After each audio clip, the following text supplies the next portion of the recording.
हम भारत को बौद्ध में बनाना चाहते हैं, लेकिन बौद्ध धर्म को स्वीकार भी कर लेते हैं, लेकिन बुद्ध के संस्कारों को, बुद्ध की परंपराओं को स्वीकार नहीं कर रहे।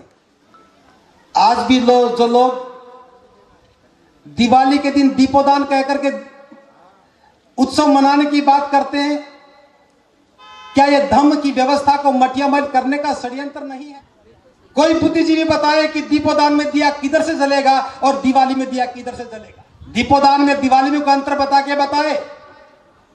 हम बाबा साहब के मानने वाले लोग अगर बाबा साहब का अपना आदर्श मानते हैं तो बाबा साहब की बात पर भरोसा करना चाहिए। अगर दिवाली दीपोदान होती तो बाबा साहब बता करके जाते। 14 अक्टूबर 1956 को बाबा साहब बुद्ध की शरण में गए। उन्हें अच्छी तरह से याद होगा कि 20 दिन के बाद दिवाली आने वाली है, लेकिन जिक्र तक नहीं किया।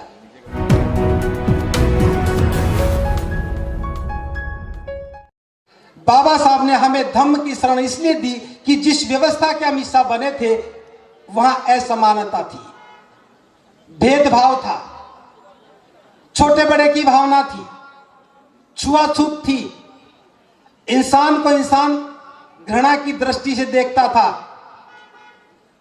और इस सब के पीछे एक ही कारण था कि समाज जातियों में बंटा था, और जब तक जातियां हैं इस भेद को खत्म नहीं किया जा सकता। बाबा साहब ने पूरी कोशिश की कि इसी व्यवस्था में रह करके जातियां खत्म हो जाए, भेद खत्म हो जाए। पूरा जीवन लगाने के बाद इस निष्कर्ष पर पहुंचे कि इस व्यवस्था में जाति खत्म नहीं हो सकती। अगर हमें जाति को खत्म करना है, भेदभाव को खत्म करना है, गैर बराबरी को खत्म करना है, तो हमें एक नए मार्ग पर चलना होगा। और बाबा साहब ने उस मार्ग में बुद्ध को तलाशा। हम सब जानते हैं कि बुद्ध के धम्म में कोई भेदभाव नहीं है, कोई गैर बराबरी नहीं है, कोई जाति व्यवस्था नहीं है। इसीलिए बाबा साहब ने बुद्ध के धम्म को चुना था कि जब हम बौद्ध बनेंगे जातियां टूटेंगी, मानव मानव एक समान होगा, और सही मायने में जब इंसान इंसान से प्रेम करने लगेगा, घृणा खत्म होगी, भाईचारा कायम होगा, बंधुता के साथ समाज में सुख से रहने लगेंगे। इसी कामना को लेकर के बाबा साहब ने बुद्ध के धम्म को स्वीकार किया। आप में से कितने लोग हैं कि जो बाबा साहब की इस बात से सहमत हैं कि जातियां नहीं होनी चाहिए? हाथ ऊपर करने वाले थोड़ी देर के बाद निराशा में जाएंगे, मुझे मालूम है। बाबा साहब ने कहा था तुम जिस भी दिशा में जाओगे जातिवाद के दैत्य से दो दो हाथ करने पड़ेंगे, और जब तक इस दैत्य को नहीं मारोगे किसी भी दिशा में किया गया प्रयास कोई परिणाम नहीं देगा। जाति की बुनियाद पर आप जो भी निर्माण करेंगे सब चटक जाएगा, कभी पूरा नहीं होगा। मैं भी अपनी पीड़ा साझा कर रहा हूं आपके साथ। एक उम्मीद करता हूं मैं कि जो व्यक्ति माइक पर आकर के, मंच पर आकर के समाज को दिशा देने का काम करता हो, उस आदमी को तो जाति व्यवस्था को नकार करके बौद्ध बनकर के ही बात करने का होना चाहिए।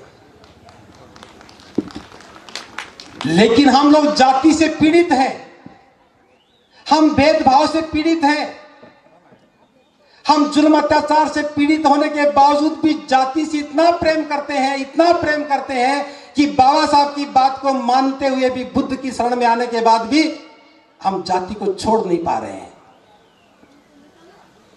और बाबा साहब ने कहा था, मैं आगाह कर रहा हूं आप सब लोगों को, बाबा साहब ने कहा था कि तुम्हारा जाति के प्रति अगाध प्रेम ही तुम्हारे विध्वंस का कारण बनेगा।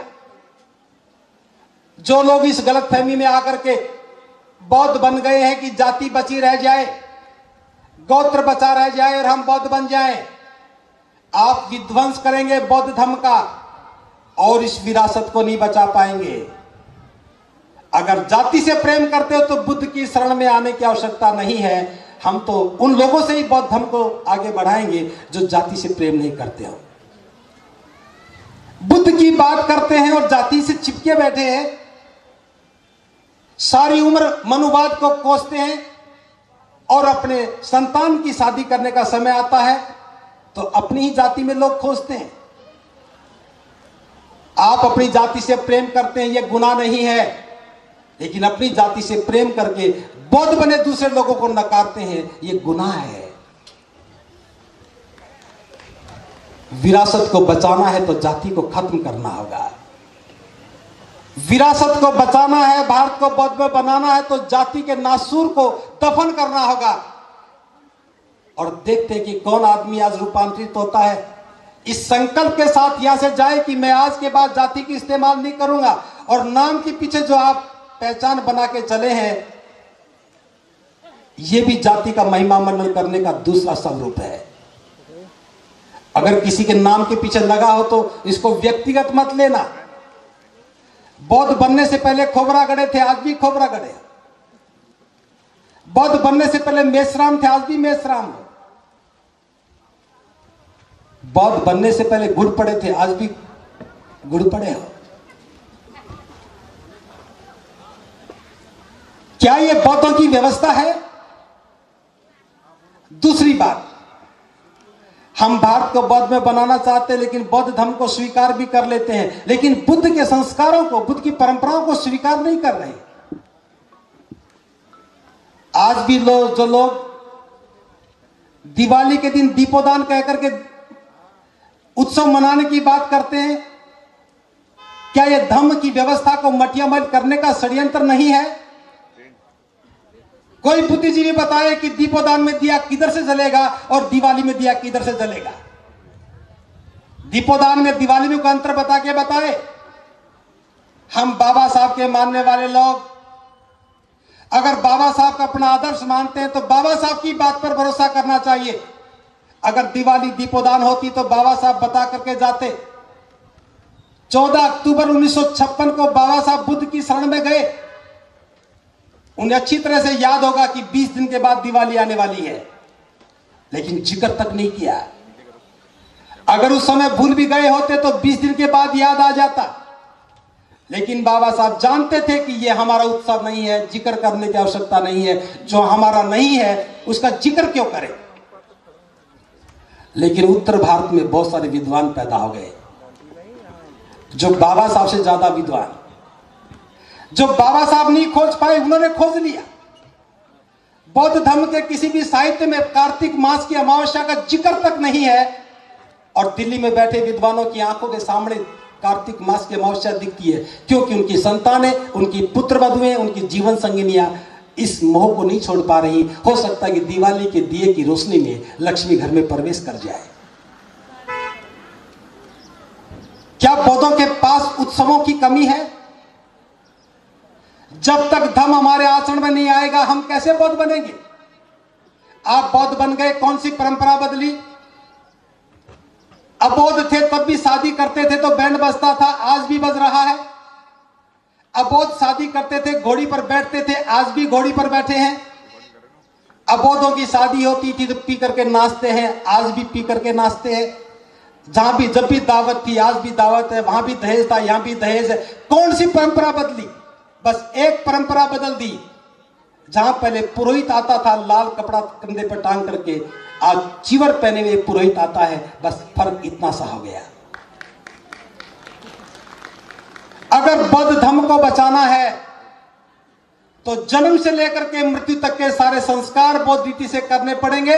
और बौद्ध रीति का मतलब यह नहीं कि जैसा हम पहले करते रहे बस यहां भिक्षु को आगे कर दो, सारा काम बौद्धों का हो गया। सब बिल्कुल नहीं होने वाला।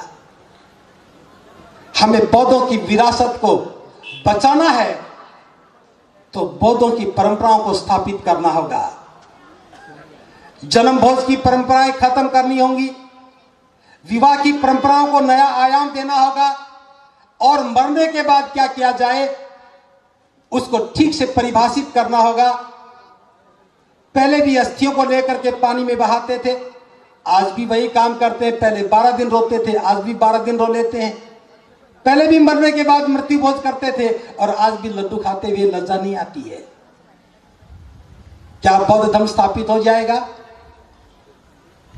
बौद्ध बनने से पहले हम लोग महिलाओं को बराबर नहीं मानते थे, और बौद्ध बनने के बाद क्या हमने महिलाओं को बराबर माना? मैं महाराष्ट्र को छोड़ देता हूं। क्योंकि महाराष्ट्र में पर्दा प्रथा नहीं है, छत्तीसगढ़ के बारे में ज्यादा पता नहीं है, बस खत्म कर दिया मैंने। लेकिन हरियाणा, उत्तर प्रदेश, राजस्थान, मध्य प्रदेश में आज भी महिलाएं घूंघट में हैं। आज भी उनकी पत्नियां चूड़ियां पहनती हैं, महाराष्ट्र में भी पहनती हैं। बौद्ध धर्म को स्थापित करने का इम्तिहान है आज जाकर के अपनी जीवन संगिनी के हाथ की चूड़ियां उतरवा देना। आप बहादुर कहलाएंगे व्यवस्था बदलने के लिए। आप अपनी जीवन संगिनी की मांग के अंदर से लाल रंग हटा देना, और हो सके जिनकी जीवन संगिनी घूंघट करती है घूंघट हटा देना। आप बहादुर कहलाओगे, वरना बुजदिल पैदा होकर के बुजदिल मर जाओगे। बुद्ध की शरण में आने के बाद अगर महिलाओं से भेदभाव करते हो तो आप बौद्ध नहीं कहलाते हो। इसलिए मैं इसी सूत्र पर बात करके अपनी बात को विराम दे रहा हूं। धम्म के सिद्धांत और शिक्षाओं को जनता तक पहुंचना चाहिए, सस्ता प्रकाशन होना चाहिए और सुलभ भाषा में लोगों तक बातें जानी चाहिए। धम्म के सिद्धांत और शिक्षाओं को जनता की भाषा में जनता तक समझाने वाले प्रचारक होने चाहिए।